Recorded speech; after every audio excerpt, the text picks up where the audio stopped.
Mumbai Indians. जर ही team T20 world कपमध्ये जरी पार्टिसिपेट करेल ना, तर ती T20 वर्ल्ड कपसुद्धा जिंकेल. अशा लेवलची टीम जर ऑन पेपर जर कोणती टीम असेल तर ती आहे मुंबई इंडियन्स. त्यांचे जे बॅकअप प्लेयर्स आहेत ते सुद्धा कोणत्या तरी T20 वर्ल्ड कप साईडचे मेंबर्स असतील, प्लेइंग 11मध्ये असतील. अशी स्ट्रेंथ आहे मुंबई इंडियन्सची पेपरवरती. पण मागचे 6 वर्ष मुंबई नक्की करते काय? मुंबई इंडियन्स या टीमला ना जास्त वेळ आपण ट्रॉफीपासून लांब नाही ठेवू शकत. 2020ला ती ट्रॉफी जिंकले होते. त्यानंतर भरपूर लो पॉईंट्स बघितलेत मुंबई इंडियन्सनी. पण मागच्या वर्षी असं दिसून येत होतं की येस, ती जुनी मुंबई इंडियन्स, ती 2019-20ची जी मुंबई इंडियन्स जी डॉमिनेट करते पूर्ण IPL मध्ये बाकीच्या टीम्सवरती, ती कुठेतरी रिटर्न येते. या टीमच्या स्ट्रॉंग पॉईंट्सबद्दल बोलायला गेलं तर पूर्ण टीमच स्ट्रॉंग पॉईंट आहे. Rohit Sharma, Tilak Varma, Suryakumar Yadav, Hardik Pandya, Quinton de Kock, Jasprit Bumrah, Trent Boult. जेवढे नावं घ्याल तेवढी नावं कमी पडतील. सुपरस्टार्सनी भरलेली ही टीम आहे. पण या टीमची विकनेस काय? या टीमची मेजर विकनेस तर ही आहे की ते एक टीम म्हणून खेळतील का? म्हणजे एवढे लीडर्स आहेत या टीममध्ये, जर ते एकमेकांसोबत व्यवस्थित ब्लेंड झाले आणि परफॉर्मन्स दिला तर या टीमला कोणीच रोखू शकत नाही आहे. मुंबई इंडियन्ससाठी या वर्षी सर्वात मोठा ऑब्स्टेकल कोण आहे माहिती? ट्रॉफी जिंकण्यापासून ते स्वतः आहेत. दुसरी विकनेस जर तुम्ही कुठेतरी शोधून सापडली तुम्हाला जर विकनेस, तर ती आहे ती त्यांची स्पिन बॉलिंग. हा तुमच्याकडे मिचेल सँटनर आहे, तुम्ही मयंक मार्कंडेला आणलं, यावेळेस तुमच्याकडे अल्ला गझनफर पण असणार आहे. तर स्पिन बॉलिंग आहे पण थोडीशी कंपॅरेटिव्हली फास्ट बॉलिंगच्या हिशोबाने वीक स्पॉट वाटतो मुंबई इंडियन्सचा. तर आपण आता बघूया टीमचं प्लेइंग 11. तर सुरुवातीला ऑफकोर्स रोहित शर्मा.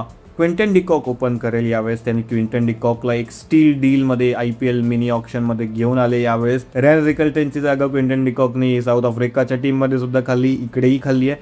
पण क्विंटन डिकॉकनी जर काही परफॉर्मन्स व्यवस्थित केले नाही इनिशियल मॅचेसमध्ये, तर रॅन रिकल्टनला त्याची जागा पुन्हा मिळू शकते.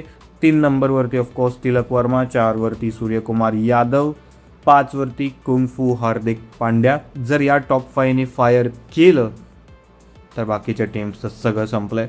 नंबर 6 वरती तुम्ही खेळू शकता विल जॅक्सला. 4 वेळा प्लेअर ऑफ द मॅच बनले T20 वर्ल्ड कपमध्ये. तर शर्फिन रदरफोर्ड मे बी ऑप्शन ठरू शकतात. विल जॅक्स प्रायोरिटी असतील मुंबई इंडियन्ससाठी. त्यानंतर नंबर 7 वरती नमन धीर. नंबर 8 वरती माझ्याकडे 2 ऑप्शन्स आहेत. जर मला स्पिन पाहिजे तर मी ऑफकोर्स मिच सँटनरला खेळवणार. आणि जर मला फास्ट बॉलिंग ऑलराऊंडर पाहिजे, मीडियम पेस बॉलर पाहिजे, जो बॅटिंग एक्सप्लोसिव्ह बॅटिंगसुद्धा करू शकतो, तर मी कॉर्बिन बॉशला नक्की खेळवेल. त्यानंतर दीपक चहर आणि शार्दुल ठाकूरमध्ये एक कॉन्फ्लिक्ट असू शकतो, पण मी शार्दुल ठाकूर सोबत जाईल. त्यानंतर नंबर 10 वरती जसप्रीत बुमराह, नंबर 11 वरती ट्रेंट बोल्ट. इम्पॅक्ट सब म्हणून ऑफकोर्स तुम्ही एक स्पिन बॉलर आणू शकता. जर तुम्ही एक ओव्हरसीज खेळवला नाही तर तुम्ही अल्ला गझनफरला आणू शकता. नाही तर स्पिनिंग जे ऑप्शन्स आहेत त्यापैकी मयंक मार्कंडे हा बेस्ट ऑप्शन वाटतो मला. पण मुंबई इंडियन्स ही टीम आहे, प्रत्येक सीझनला ते कोणता तरी एक प्लेयर स्काउट करून आणतात जो आपलं लक्ष वेधून घेतो. या टीममध्येही आताच्या काही नाव असे आहेत जे खेळू शकतात त्या टीममध्ये मुंबई इंडियन्सच्या आणि आपलं लक्ष वेधून घेऊ शकतात. आणि आपलं शेवटचं सेक्शन म्हणजे या टीमचा एक्स फॅक्टर कोण आहे. बघा, या टीममध्ये एक्स फॅक्टर भरपूर आहेत. जसप्रीत बुमराह नॅशनल ट्रेजर, सर्वात मोठा एक्स फॅक्टर. पण जसप्रीत बुमराहकडून आपण एक्सपेक्टेशन्स ठेवतो. आपल्याला माहिती आहे जसप्रीत बुमराह काय देणार आहे. जर सर्वात मोठा एक्स फॅक्टर मुंबई इंडियन्ससाठी या सीझनसाठी जो असणार आहे, जो मला वाटतं तो असेल मुंबईचा राजा रोहित शर्मा. काहीच प्रेशर नाही आहे, काहीच बर्डन नाही आहे. जे काही अगोदरचे कॉन्फ्लिक्ट्स होते ते आता सॉल्व्ह झालेत. चांगलं ब्लेंड बसलाय आता. पुन्हा जे काही इश्यूज, इंटरनल इश्यूज आहेत ते सॉल्व्ह झालेले वाटत आहेत टीममध्ये. आणि रोहित शर्मा T20 इंटरनॅशनल साईडमधून बाहेर आहे. मागच्या वर्षी त्यांनी काही चांगले परफॉर्मन्स केले, पण या वर्षी तो अजून फिट झालाय, अजून रिदममध्ये आहे. आणि 2027चं जे वर्ल्ड कप तो लक्ष ठेवून आहे त्याच्यावरती.